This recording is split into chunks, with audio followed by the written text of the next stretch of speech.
친정 어머니께 읽어드리는 성경 마테오복음서 제21장입니다. 예루살렘에 입성하시다. 그들이 예루살렘에 가까이 이르러 올리브산 베파게에 다다랐을 때 예수님께서 제자 둘을 보내며 말씀하셨다. 너희 맞은쪽 동네로 가거라. 매어있는 암나귀와 그 곁의 어린 나귀를 곧바로 보게 될 것이다. 그것들을 풀어 나에게 끌고 오너라. 누가 너희에게 무엇라고 하거든 주님께서 필요하시답니다 하고 대답하여라.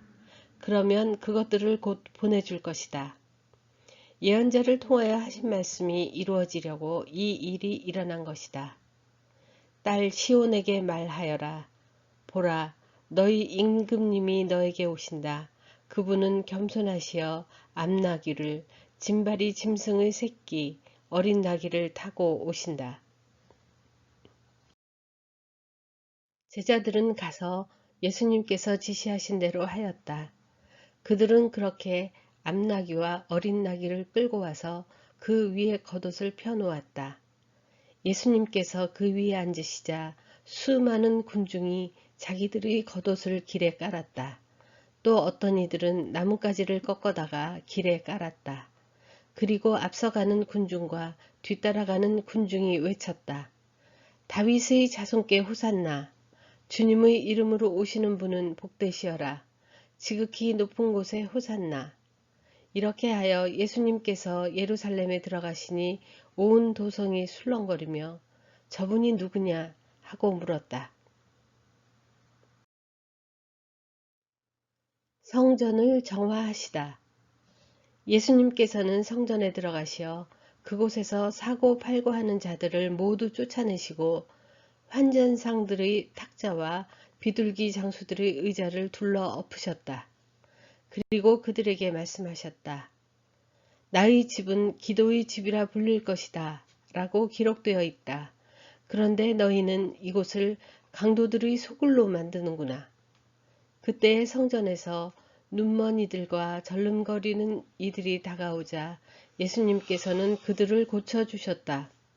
수석 사제들과 율법학자들이 예수님께서 일으키신 기적들을 보고 또 성전에서 다윗의 자손께 호산나 하고 외치는 아이들을 보고 불쾌해하며 예수님께 저 아이들이 무엇라고 하는지 듣고 있소? 하였다. 예수님께서 그들에게 말씀하셨다. 그렇다. 당신께서는 아기들과 젖먹이들의 입에서 찬양이 나오게 하셨습니다. 라는 말씀을 너희는 읽어본 적이 없느냐? 예수님께서는 그들을 두고 성을 나와 베타니아로 가시어 그곳에서 밤을 지내셨다. 무화과 나무를 저주하시다. 예수님께서는 새벽에 성 안으로 되돌아가실 때 시장하셨다. 마침 길가에 있는 무화과 나무 한 그루를 보시고 가까이 가셨다. 그러나 잎사귀 밖에는 달리 아무것도 보이지 않았으므로 그 나무를 향하여 말씀하셨다. 이제부터 너는 영원히 열매 맺는 일이 없을 것이다. 그러자 나무가 즉시 말라버렸다.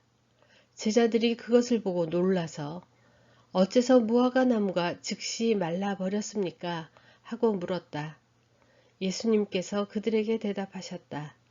내가 진실로 너희에게 말한다. 너희가 믿음을 가지고 의심하지 않으면 이 무화과 나무에 일어난 일을 할 수 있을 뿐만 아니라 이 산더러 들려서 저 바다에 빠져라 하여도 그대로 이루어질 것이다.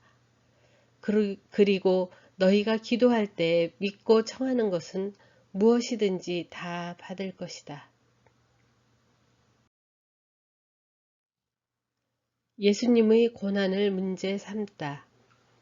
예수님께서 성전에 가서 가르치고 계실 때 수석 사제들과 백성의 원로들이 예수님께 다가와 말하였다.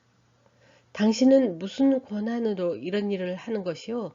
그리고 누가 당신에게 이런 권한을 주었소? 그러자 예수님께서 말씀하셨다. 나도 너희에게 한 가지 묻겠다. 너희가 나에게 대답하면 나도 무슨 권한으로 이런 일을 하는지 너희에게 말해주겠다. 요한의 세례가 어디에서 온 것이냐? 하늘에서냐? 아니면 사람에게서냐? 그들은 저희끼리 의논하였다. 하늘에서 왔다 하면 어찌하여 그를 믿지 않았느냐 하고 우리에게 말할 것이요. 그렇다고 사람에게서 왔다 하자니 군중이 두렵소. 그들이 모두 요한을 예언자로 여기니 말이요. 그래서 그들이 예수님께 모르겠소 하고 대답하였다. 그러자 예수님께서 그들에게 말씀하셨다.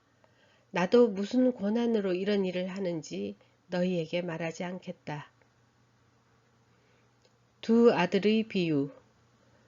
너희는 어떻게 생각하느냐? 어떤 사람에게 아들이 둘 있었는데 맏아들에게 가서 얘야 너 오늘 포도밭에 가서 일하여라 하고 일렀다. 그는 싫습니다 하고 대답하였지만 나중에 생각을 바꾸어 일하러 갔다. 아버지는 또 다른 아들에게 가서 같은 말을 하였다. 그는 가겠습니다 아버지 하고 대답하였지만 가지는 않았다. 이 둘 가운데 누가 아버지의 뜻을 실천하였느냐? 그들이 맏아들입니다 하고 대답하자 예수님께서 그들에게 말씀하셨다. 내가 진실로 너희에게 말한다. 세리와 창녀들이 너희보다 먼저 하느님의 나라에 들어간다. 사실 요한이 너희에게 와서 의로운 길을 가르칠 때 너희는 그를 믿지 않았지만 세리와 창녀들은 그를 믿었다. 너희는 그것을 보고도 생각을 바꾸지 않고 끝내 그를 믿지 않았다. 포도밭 소작인의 비유. 다른 비유를 들어보아라. 어떤 밭 임자가 포도밭을 일구어 울타리를 둘러치고 포도확을 파고 탑을 세웠다. 그리고 소작인들에게 내주고 멀리 떠났다. 포도철이 가까워지자 그는 자기 몫의 소출을 받아오라고 소작인들에게 종들을 보냈다. 그런데 소작인들은 그들을 붙잡아 하나는 매질하고 하나는 죽이고 하나는 돌을 던져 죽이기까지 하였다. 주인은 마침내 내 아들이야 존중해 주겠지 하며 그들에게 아들을 보냈다. 그러나 소작인들은 아들을 보자 저자가 상속자다. 자, 저자를 죽여버리고 우리가 그의 상속재산을 차지하자 하고 저희끼리 말하면서 그를 붙잡아 포도밭 밖으로 던져 죽여버렸다. 그러니 포도밭 주인이 와서 그 소작인들을 어떻게 하겠느냐. 그렇게 악한 자들은 가차없이 없애버리고 제때에 소출을 바치는 다른 소작인들에게 포도밭을 내줄 것입니다. 하고 그들이 대답하자 예수님께서 그들에게 말씀하셨다. 너희는 성경에서 이 말씀을 읽어본 적이 없느냐? 집 짓는 이들이 내버린 돌, 그 돌이 모퉁이의 머릿돌이 되었네. 이는 주님께서 이루신 일, 우리 눈에 놀랍기만 하네. 그러므로 내가 너희에게 말한다. 하느님께서는 너희에게 하느님의 나라를 빼앗아 그 소출을 내는 민족에게 주실 것이다. 그리고 그 돌 위에 떨어지는 자는 부서지고 그 돌에 맞은 자는 누구나 으스러질 것이다. 수석 사제들과 바리사이들은 이 비유들을 듣고서 자기들을 두고 하신 말씀인 것을 알아차리고 그분을 붙잡으려고 하였으나 군중이 두려웠다. 군중이 예수님을 예언자로 여겼기 때문이다.